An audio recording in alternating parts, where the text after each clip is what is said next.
Okay, hi guys. I'm going to be talking to you about the Malayan Tapir Management Project. My name is Michaela Jackson. I'm doing this for my Intro to Conservation Biology 122 class with Margaret Fose. So let's get started with my abstract.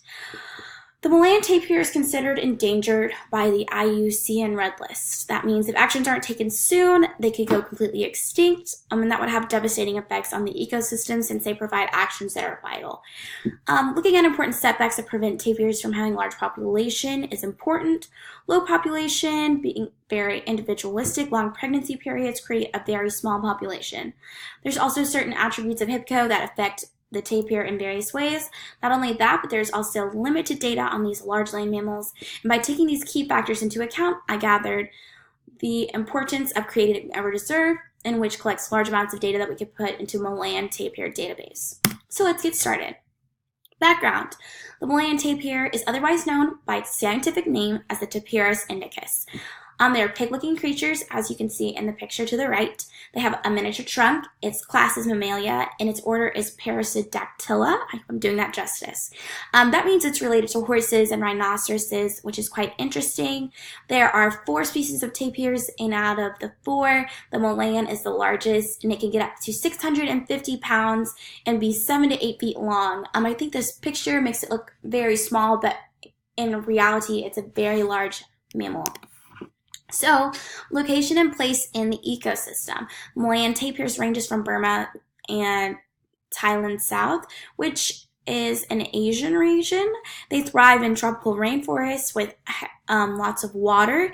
And when it comes to their diets, they're herbivores, so they can mostly eat leaves, shoots, and small berries. So what does this mean for the ecosystem? Herbivores are a big part of reviving the environment because of their droppings. So when they kind of release these seeds into the environment, they're kind of reviving the area, creating just that kind of cycle of how life goes.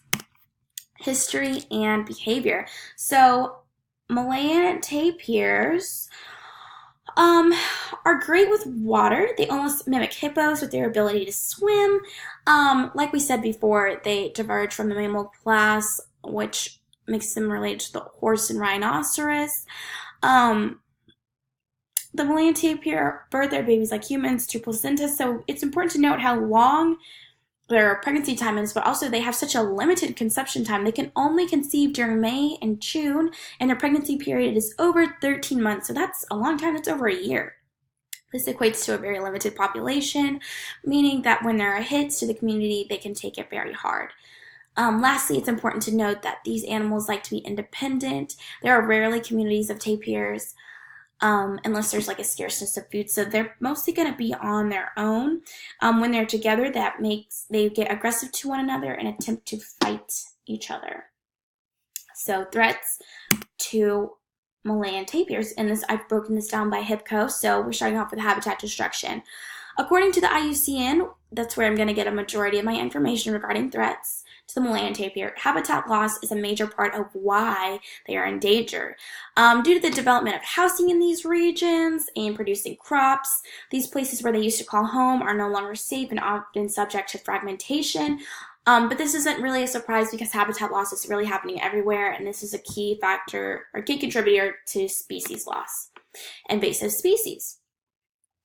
There is no specific species that is taking over this area or harming the tapir besides humans, despite the fact that there is no desire for their flesh for eating purposes. So there's no like plants or other animals that are really harming them. It's just basically humans. And for some reason they're hunting them. We're not really sure why, which is why we need more research. We're not really sure as to why they'd be poached. Their flesh is not desirable. They're not really used for fashion or any of that type of stuff, but for some reason they're still being killed. Pollution, again, no direct correlation, but some things can be assumed. Think about noise pollution that could scare these tapirs into hiding, or think about light pollution. These animals are nocturnal, so with this new light could throw them off their cycle completely and really cause a major change to their lifestyles. Population, like we've said multiple times already in this presentation, their population is very weak because they have a very long pregnancy period. They also are very individualistic. That makes it a lot harder also for management plans because they do not like to be together.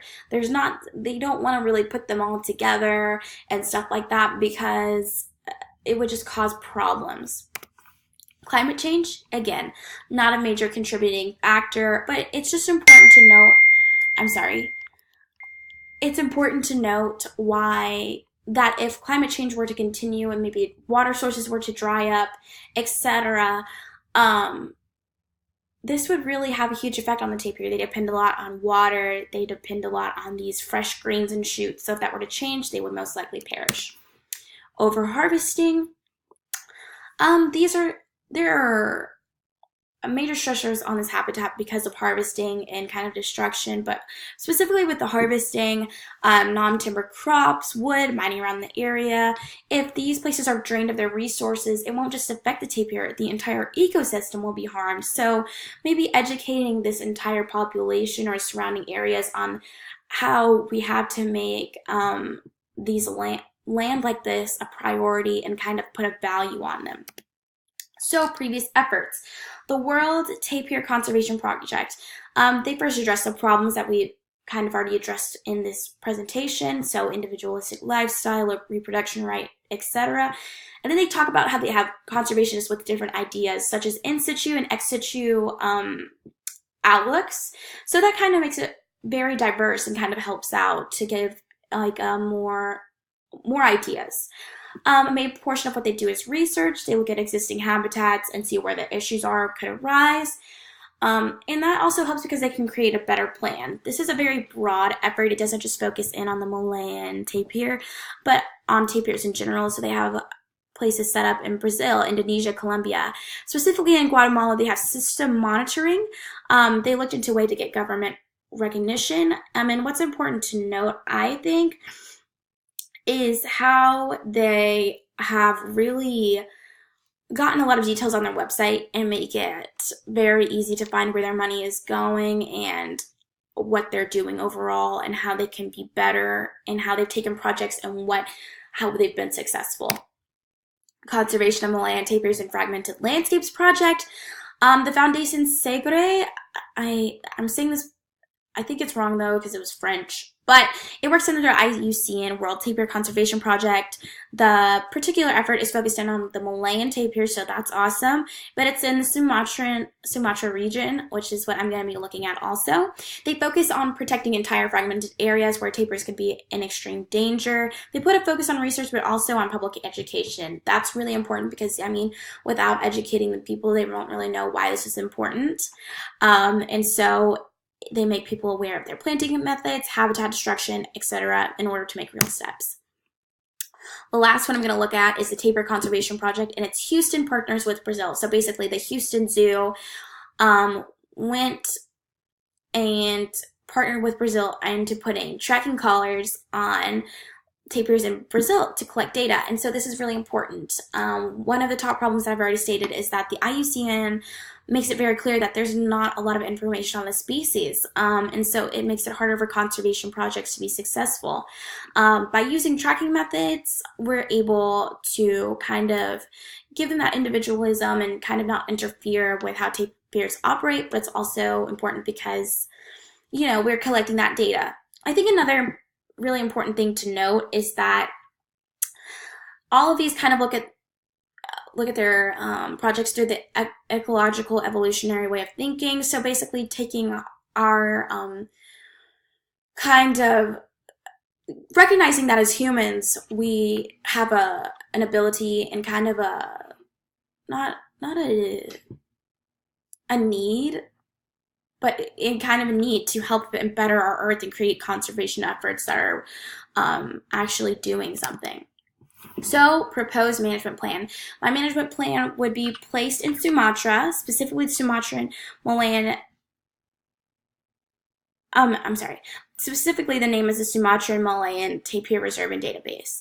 The reason being is that, according to the IUCN, the Sumatran region is becoming very fragmented, kind of like that other one was saying, but just go into more of a detail, I would take portions from all three efforts previously mentioned and add on to it in order to further efforts. So first off, we have to start with money. That's important. Money makes the world go round. Conservation is not free. Getting support from other conservation projects, looking into a partnership with a zoo, kind of like as I mentioned with the Collar Houston Zoo Project and all of that, to get a leg up. Let's just say in this case that an American zoo agreed to send funds and conservationists to aid us.